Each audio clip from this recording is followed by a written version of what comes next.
نحمده ونصلي ونسلم على رسوله الكريم أما بعد فأعوذ بالله من الشيطان الرجيم بسم الله الرحمن الرحيم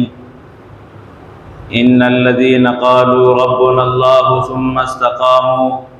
تتنزل عليهم الملائكة ألا تخافوا ولا تحزنوا وأبشروا بالجنة التي كنتم توعدون۔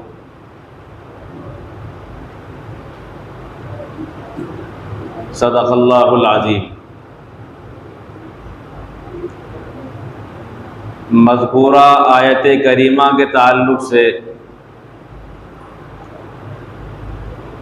چند باتیں گزشتہ جمعے میں پیش خدمت کی گئی تھی کہ اللہ تبارک و تعالی فرماتے ہیں کہ جو آدمی اللہ کے رب ہونے کا اقرار کرتا ہے، اللہ کی توحید کا اعلان کرتا ہے، اللہ کو ایک مانتا ہے، اور پھر وہ انسان اسی بات پر جم جاتا ہے، یعنی اللہ کو ایک ماننے کے بعد جو تقاضے ہیں اللہ کی جانب سے، جو احکامات انسان کو دیے گئے ہیں ان پر عمل کرتا ہے، تو اس پر اللہ تعالیٰ کی جانب سے خاص انعامات کا نزول کیا جاتا ہے۔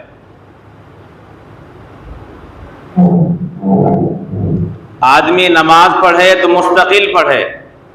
یعنی کبھی پڑھ لی کبھی چھوڑ دی، رمضان میں پڑھ لی 11 مہینوں میں چھٹی کر لی، یا جمعے کے دن پڑھ لی 6 دن غائب، اس طرح نہیں، بلکہ جو بھی اللہ نے حکم دیا ہے انسان مکمل طور پر اس کی پابندی کرے۔ جس مہینے میں، جس وقت میں اور جس موسم میں بھی اللہ تعالیٰ کی جانب سے جو فرض مسلمانوں کو دیا گیا ہے، مسلمان اس کی پابندی کرتا ہو، تو ایسے مسلمانوں کے لیے اللہ تعالیٰ نے چند انعامات کا ذکر کیا گیا ہے۔ پہلا انعام ایسے لوگوں پر جو اللہ کے تمام احکامات پر پابندی کے ساتھ عمل کرتے ہیں، اللہ کا یہ ہوتا ہے تتنزل علیہم الملائکہ، کہ ایسے لوگوں پر اللہ کی جانب سے فرشتوں کا نزول کیا جاتا ہے، ایسے لوگوں کے پاس اللہ کی جانب سے مقرب فرشتے آتے ہیں۔ ابھی یہ فرشتے کس وقت آتے ہیں، اس سلسلے میں محدثین اور مفسرین کے کئی اقوال ہیں۔ ایک یہ ہے کہ جب انسان کی موت کا وقت آتا ہے اور موت کے فرشتے اس کی روح نکالنے کے لیے آتے ہیں، تو ایسے وقت میں اللہ کی جانب سے ایسے فرشتے بھی ہوتے ہیں جو انسان کو جنت کی اور اعلیٰ درجات کی خوشخبری بھی سناتے ہیں۔ انسان کے پاس آ کر اعلان کرتے ہیں کہ تمہیں خوف کی اور غم کی ضرورت نہیں ہے۔ اور ایک قول یہ کہ جب بندہ قبر کے اندر چلا جاتا ہے، قبر میں جانے کے بعد ہر انسان کو وحشت ہوتی ہے، تنہا رہتا ہے، تو ایسے تنہائی کے عالم میں، وحشت کی گھڑی میں اللہ تبارک و تعالیٰ کی جانب سے فرشتوں کا نزول کیا جاتا ہے، اور فرشتے قبر کے اندر آ کر اس مسلمان کو تسلی دیتے ہیں جو اللہ کے احکامات پر پابندی کے ساتھ عمل کرتا ہے۔ اور تتنزل علیہم الملائکہ کی ایک تفسیر یہ ہے کہ جب بندہ اپنی قبر سے کھڑا ہوگا اور جب فرشتے اس انسان کے پاس آئیں گے تو اس انسان کو تسلی دیں گے۔ جب انسان اپنی قبروں سے کھڑا ہوگا تو بہت سے انسانوں کی حالت جنون کی ہوگی، جیسے کسی شیطان نے حملہ کر کے اسے قبطی بنا دیا ہو اور اس کی عقل کو زائل کر دیا ہو، دیوانگی جیسی حالت ہوگی۔ ایسے عالم میں مسلمان جب بدحواس ہوں گے تو جو اللہ کے احکامات پر پابندی کے ساتھ عمل کرتا ہے، قبر سے نکلنے کے بعد فرشتے آ کر اس بندے کو تسلی دیں گے اور اس کا خوف اور وحشت ختم ہو جائے گی۔ اسی طرح بندہ جب میدان حشر میں پہنچے گا، جہاں ہر بڑے سے بڑا ولی بھی نفسی نفسی پکار رہا ہوگا اور اپنی جان کا اندیشہ کر رہا ہوگا، اللہ کا خوف بندوں پر طاری ہوگا، تو ایسے وقت میں میدان محشر میں بھی فرشتے ایسے بندوں کے پاس آئیں گے جو اللہ کے احکامات کی پابندی کے ساتھ پیروی کرنے والے ہیں اور انہیں تسلی دیں گے۔ بہرحال موت کے وقت، قبر کے اندر، قبر سے نکلنے کے وقت اور میدان محشر میں، اور اسی طرح جب تک بندے جنت میں داخل نہ ہو جائیں اللہ کی جانب سے فرشتے آ کر تسلی دے رہے ہوں گے۔ تو پہلا انعام تو یہ ہے کہ فرشتے اس انسان کو تسلی دیتے ہیں جو احکام خدا بندی پر پابندی کے ساتھ عمل کرتا ہے۔ دوسرا انعام یہ ہے اللہ تخافوا ولا تحزنوا، فرشتے کہتے ہیں کہ تمہیں خوف کرنے کی ضرورت نہیں ہے، تمہیں کسی غم کی ضرورت نہیں ہے۔ خوف اور غم دو لفظ استعمال کرتے ہیں، ان دونوں کے سلسلے میں آپ اتنی بات سمجھ لیں کہ جو حادثہ آنے والا ہو، جو مصیبت اور پریشانی آنے والی ہو، ابھی آئے نہ ہو، اس پر خوف ہوتا ہے، اس پر ڈر ہوتا ہے، اور جو پہلے کام انسان غلط کر چکا ہے اس پر سزا ملنی ہے، یا کوئی اچھی چیز انسان کے ہاتھ سے چھوٹ گئی ہے اس پر انسان کو غم ہوتا ہے۔ تو فرشتے دونوں لفظ استعمال کرتے ہیں کہ آنے والے جو معاملات ہیں ان پر تمہیں ڈرنے کی اور خوف کی ضرورت نہیں ہے، اور دنیا میں جو تم سے پہلے کچھ ہو چکا ہے، کوئی نافرمانی، کوئی گناہ ہو چکا ہے، اس پر غم کی ضرورت نہیں ہے، تمہیں عذاب نہیں دیا جائے گا۔ تو اس طرح انسان بے خوف اور بے غم ہو جائے گا۔ تیسری خوشخبری دیتے ہیں وَأَبْشِرُوا بِالْجَنَّةِ الَّتِي كُنْتُمْ تُوعَدُونَ، کہ تمہیں خوشخبری ہو اس جنت کی جس کا تم سے وعدہ کیا گیا ہے۔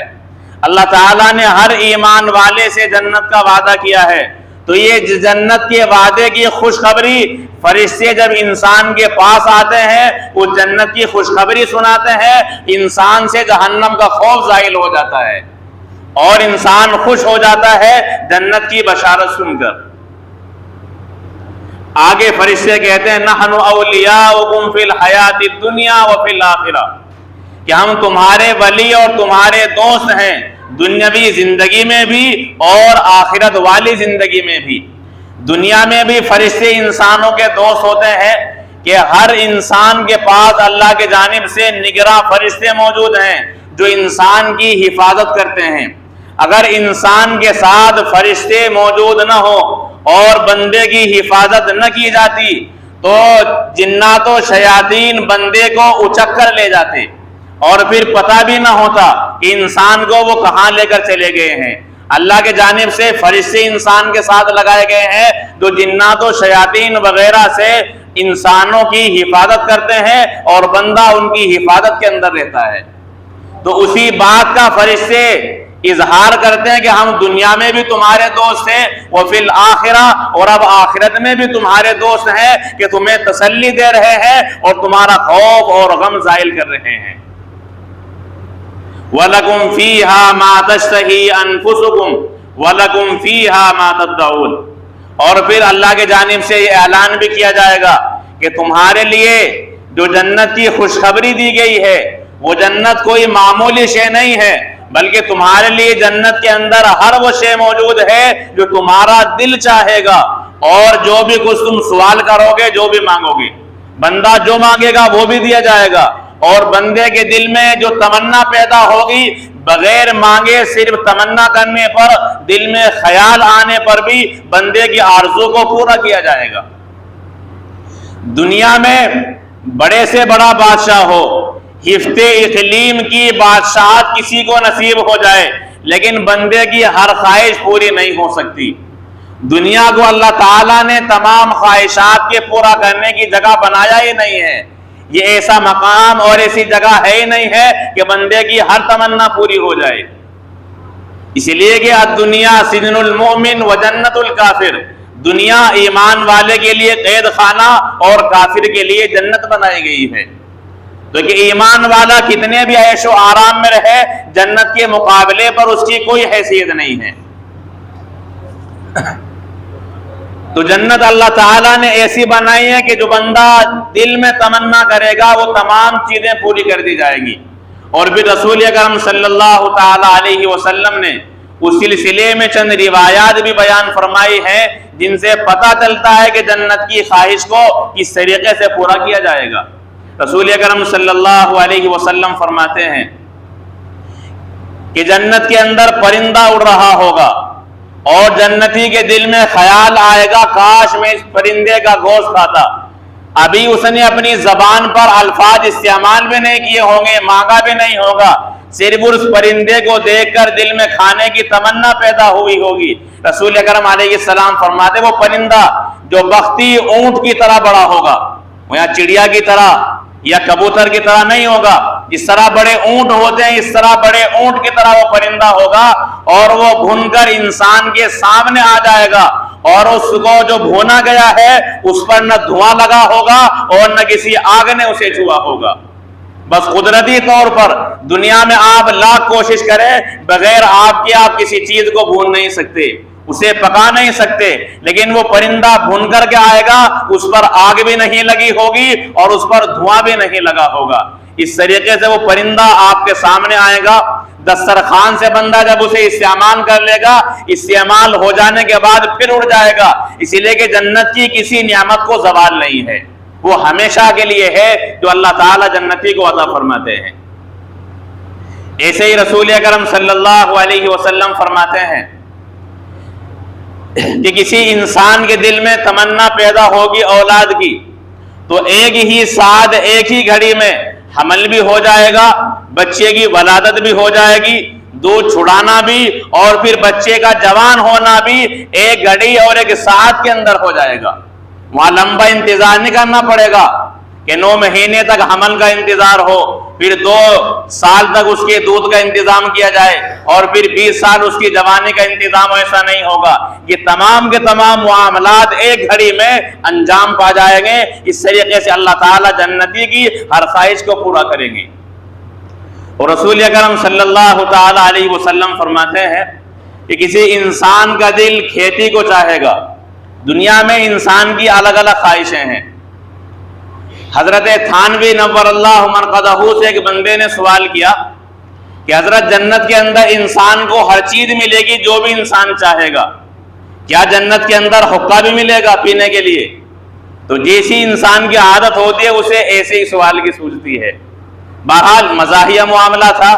مزاح کے طور پر حضرت تھانوی نور اللہ مرقدہ نے فرمایا کہ ہاں پینے کے لیے حقہ بھی دیا جائے گا، لیکن آگ لینے کے لیے جہنم میں جانا پڑے گا، جنت میں تو آگ نہیں ہوگی. تو اس طرح حضرت تھانوی نے مزاح بھی فرمایا ہے اور تنبیہ بھی فرمائی ہے. اب اگر کسی کو طلب ہو تو آپ حقہ لے کر کے جائیں جنت میں، وہ بھی خواہش ہوگی. بہرحال اللہ کے رسول علیہ السلام فرماتے ہیں کہ کسی بندے کا دل چاہے گا کھیتی کے لیے، ایک ہی گھڑی میں زمین کے اندر بیج بھی ڈال دیا جائے گا، وہ بڑا بھی ہو جائے گا، فصل بھی کٹ جائے گی اور پھر دوبارہ سے فصل لگ بھی جائے گی. اس طریقے سے کھیتی کی تمنا جس انسان کے دل کے اندر پیدا ہوگی وہ بھی پوری ہوگی. یہاں بہت سے انسان سواری کرتے ہیں، جنت کے اندر سواری کو دل چاہے گا. اور بالخصوص رسول اکرم علیہ السلام فرماتے ہیں کہ جب جمعے کا دن ہوگا جیسے آج ہے، جمعے کے دن میں جنتیوں کے لیے گھوڑے مہیا کیے جائیں گے. انسان اپنے دوستوں سے اپنے گھر والوں سے اگر ملنا چاہے گا تو ان گھوڑوں پر سوار ہوگا اور ان سے ملاقات کے لیے گھوڑوں پر بیٹھ کر جائے گا، اور جہاں اس کی نظر پہنچے گی وہاں اس سواری کا ایک قدم ہوگا. اتنے تیز رفتار گھوڑے دیے جائیں گے، یعنی بڑے بڑے ہوائی جہاز بھی فیل ہوں گے، ان کی رفتار بھی بہت معمولی ہے جنت کے گھوڑوں کے مقابلے پر. بہرحال اللہ کے رسول علیہ السلام نے اپنی احادیث سے امت محمدیہ کو مکمل طور پر سمجھایا ہے کہ جو چیز بھی انسان کے دل میں خواہش بن کر ابھرے گی اللہ کے جانب سے اسے پورا کیا جائے گا. نزلا من غفور الرحیم. اور یہ تمام کے تمام انعامات اللہ فرماتے ہیں بطور مہمانی کے ہوں گے، یعنی اللہ تعالیٰ میزبان ہوں گے اور ہر جنتی اللہ تعالیٰ کا مہمان ہوگا. جس طرح مسجدیں اللہ کا گھر ہیں اور مسجدوں میں آنے والا اللہ کا مہمان ہوتا ہے، اسی طرح جنت میں جانے والا بندہ بھی اللہ تعالیٰ کا مہمان ہوگا. اور بطور مہمانی کے اللہ تبارک و تعالیٰ بندے کو ایسی چیزیں عطا فرمائیں گے جو کسی آنکھ نے دیکھی بھی نہیں ہے، کسی کان نے ان کے بارے میں سنا بھی نہیں ہے اور کسی دل میں ان کا خیال بھی نہیں آیا ہے. حضرت ابو ہریرہ رضی اللہ تعالیٰ عنہ نے حضرت سعید بن المسیب رحمہ اللہ نے فرمایا کہ اللہ تبارک و تعالی میری اور تمہاری جنت کے بازار میں ملاقات کرائے۔ حضرت سعید بن المسیب نے سوال کیا، یا ابا ہریرہ کیا جنت کے اندر بازار ہوں گے؟ آپ نے فرمایا کہ ہاں جنت کے اندر بازار ہوں گے، اور ان بازار میں جب بندہ جائے گا تو ان بازار کو فرشتے گھیرے ہوئے ہوں گے۔ جو اعلیٰ درجے کے جنتی ہوں گے انہیں کرسی دی جائے گی نور کی، لولو اور یاقوت کی، زبرجد کی، سونے چاندی کی۔ اس طریقے سے جو کم درجے کے ہوں گے انہیں مشک وغیرہ کی کرسیاں دی جائے گی، اور ہر طرف سے ان پر جنتی بیٹھ جائیں گے۔ اللہ تبارک و تعالیٰ کی جانب سے تجلی ہوگی اور بندہ اللہ تعالیٰ کا دیدار کرے گا۔ حضرت ابو ہریرہ نے سوال کیا، یا رسول اللہ کیا ہم اللہ کو دیکھیں گے؟ اللہ نے فرمایا کہ ہاں، جس طرح جب دن میں سورج نکلتا ہے اور 14ویں کا چاند ہوتا ہے اسے ہر انسان دیکھتا ہے، کوئی رکاوٹ نہیں ہوتی، اسی طریقے سے بغیر رکاوٹ کے تم اللہ تعالیٰ کا دیدار کرو گے۔ اور پھر اللہ تبارک و تعالیٰ کی جانب سے بندوں پر ایک بادل سے ایسی چیز برسائی جائے گی جو ایسی خوشبو برسائے گی کہ کسی انسان نے اسے سونگی بھی نہیں ہوگی۔ اور پھر اللہ تبارک و تعالیٰ کی جانب سے بندے کے دل میں جو خواہشات ہوں گی انہیں مکمل طور پر پورا کیا جائے گا۔ رسول اکرم علیہ السلام فرماتے ہیں کہ ایک جنتی دوسرے سے ملاقات کرے گا، اس کے بدن پر بہترین لباس دیکھے گا تو وہ خیال کرے گا کہ اس کا بہترین لباس ہے، اتنا خیال کرنے پر اس سے بہتر لباس خیال کرنے والے کا ہو جائے گا۔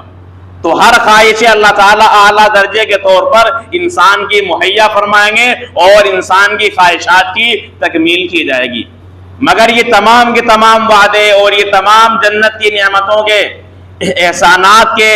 بارے میں آیت کریمہ میں جو ذکر کیا گیا ہے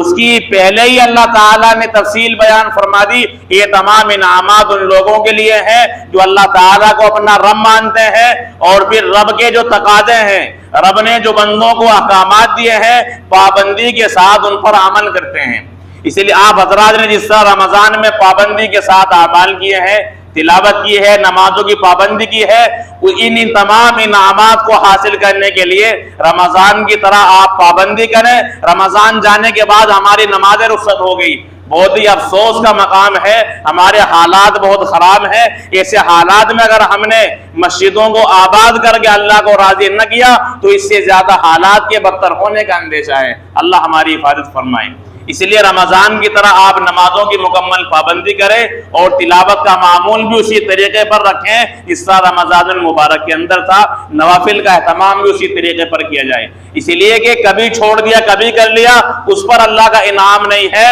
مستقل جب عبادت کی جاتی ہے اس مستقل عبادت پر اللہ تعالیٰ نے ان مذکورہ انعامات کا وعدہ فرمایا ہے۔ اللہ تعالیٰ عمل کی توفیق عنایت فرمائے۔